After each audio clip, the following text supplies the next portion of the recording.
Hi guys, welcome back. So this is another ink video, ink printing video. There you go.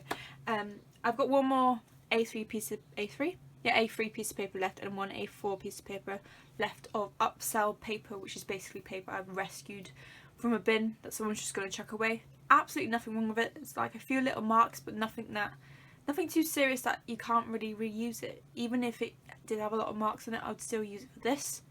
Just because sometimes the marks are actually quite interesting and you can hide them specifically if there's an area you don't like. But anyway, so I've layered up this, so I'm just going to go in with my printing professional bits of paper that I totally didn't salvage from the last one. I really want a long piece, so...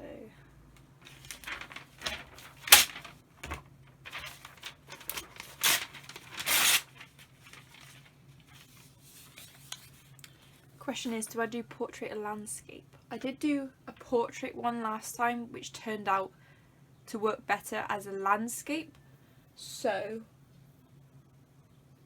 I don't know. You know what, I'll do a portrait, because you can always change, can't it?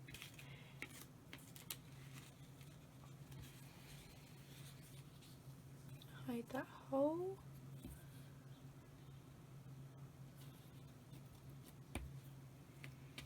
Now some of these bits of paper that are originally black have been used in previous prints, so they will have a bit of ink on them, but when they do press onto the paper they come out more grainy and much more textured than just a block of black, if that makes any sense at all. I'm sure it does, I'm just being picky on my words. For those of you who are new to my channel, welcome. Don't forget to subscribe, because that'll be cool. And I hope that this video will be cool, because, you know, I never really know like why people click on my videos, like not in like oh, why people clicking on my videos because they're rubbish or something, but like what makes someone go, oh okay, I'd love to see more of that, I like to click on that video. I've searched it before and that video's popped up and you go, oh, what's the difference between this video and a different video? Is it the thumbnail? Is it the amount of views? Is it just the picture? Or how long the video is? I'd love to know. This is just one way of making art.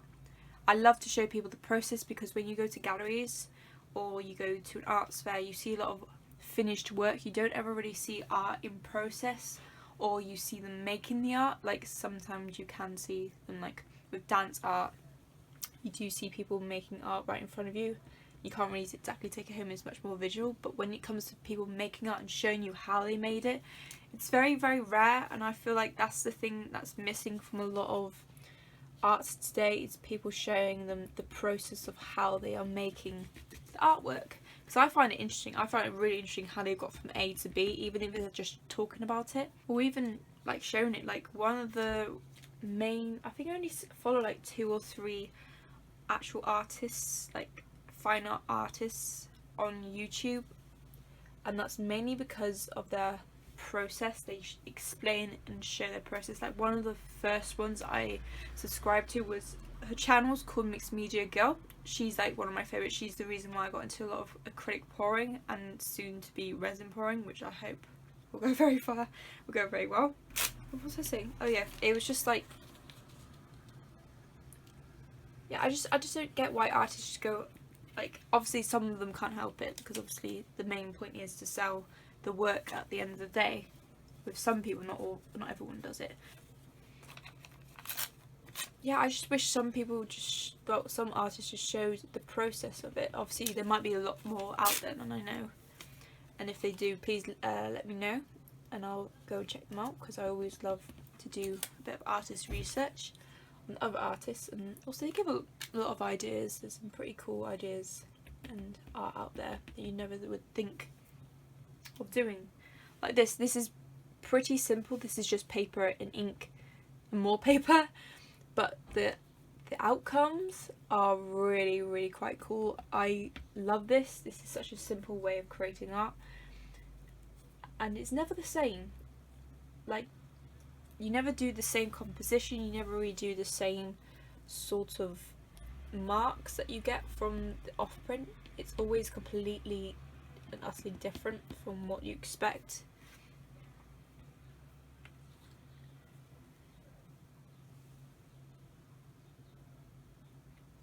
So yeah, that's a general chit chat for today. I love talking. If any of you didn't know, I'm much more like me on camera than I am in person to some people, because either one, I don't like that person, or two, they haven't really got to know me yet. If I'm in a group of people that I really, really know, I'm obviously going to talk more and just be much more happier, because I am happy. Oh. Trying to think composition wise, because the paper bits on that I've put down aren't going to transpose onto the paper, apart from like maybe these marks. I'm trying to visualize it backwards.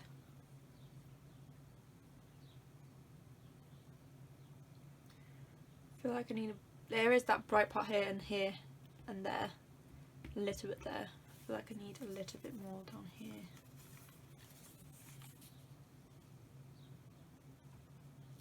Maybe.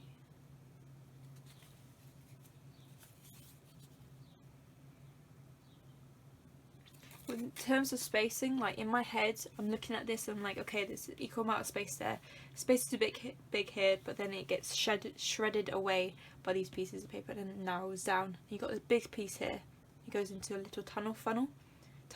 That's funny.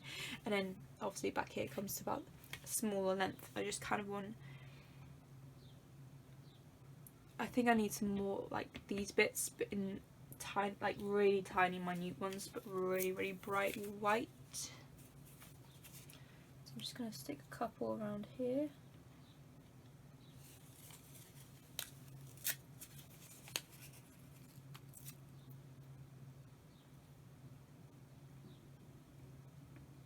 My tummy's rumbling as well. I'll stick one up here as well, just so I can link. Because if you find if you've got similar marks, so these are kind of similar because they're quite small compared to the rest of the composition.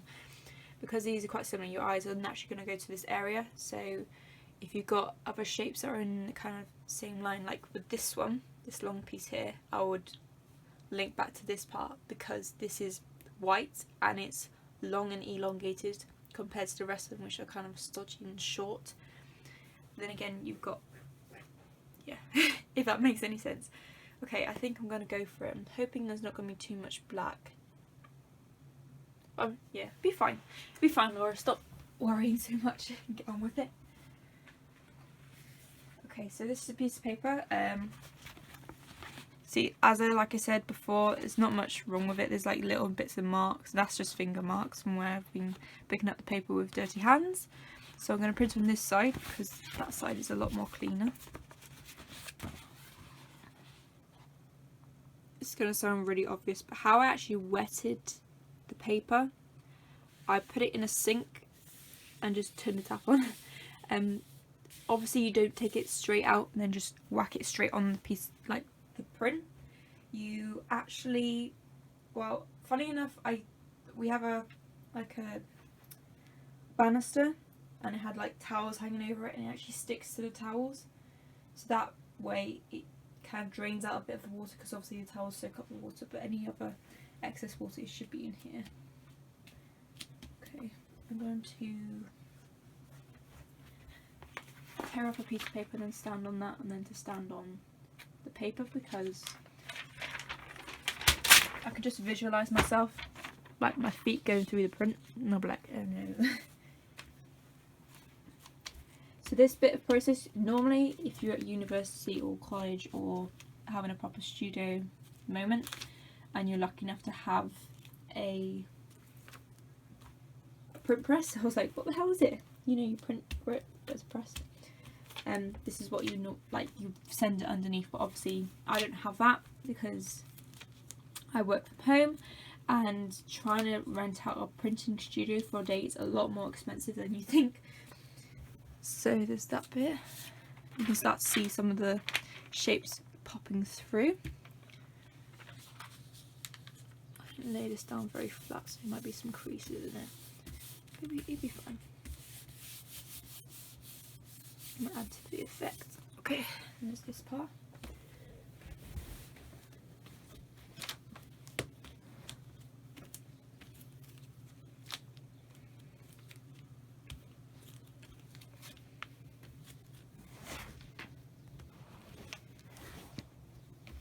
And yes, I am in my PJs for any newbies here.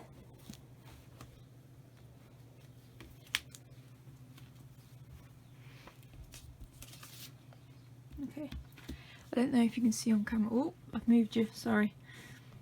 You could actually see it on camera. You can see where the shapes underneath, which are the bits of paper that I put on to stop the ink going onto the paper, like come through. So that's good. Just gonna make sure it's flatted down. Which is probably what I should have done at the start, but oh well. Okay. Prepare yourself for children.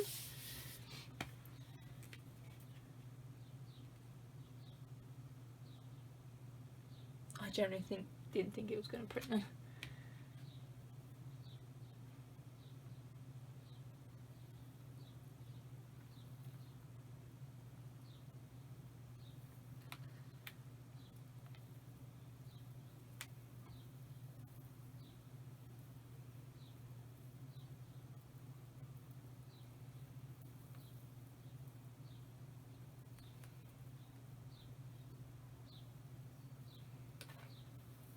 Okay, we have got bits of paper attached to this, so it's not quite come off, which is fine. This is like really cool.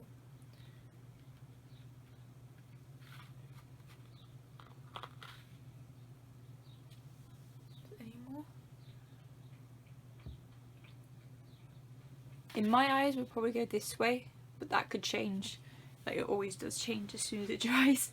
Then again, I keep thinking it's probably a landscape, but then again, I've got too much detail going on. But anyway, so this is it. This is pretty good, actually. You can tell where like there was a little bit more of these white shapes up here, but obviously it must have not sat down on the paper too well and slipped.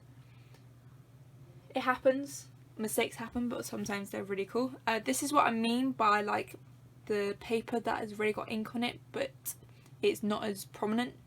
The water just kind of makes it come out, because obviously it's water-based ink that I'm using.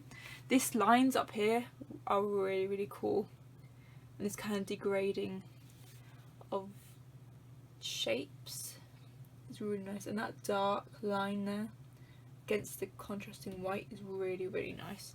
Overall, really, really happy with this.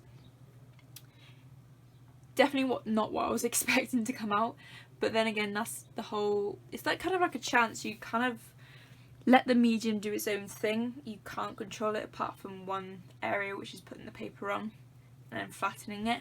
The rest just comes out how it wants to come out, and that's why I like art. That's kind of part of the reason why I do art, because you're not really fully in control. Anyway guys, if you like this video, give this video a like, comment down below any suggestions you have, subscribe if you're not already subscribed, because that would be awesome, and I shall see you guys for my next video. Bye.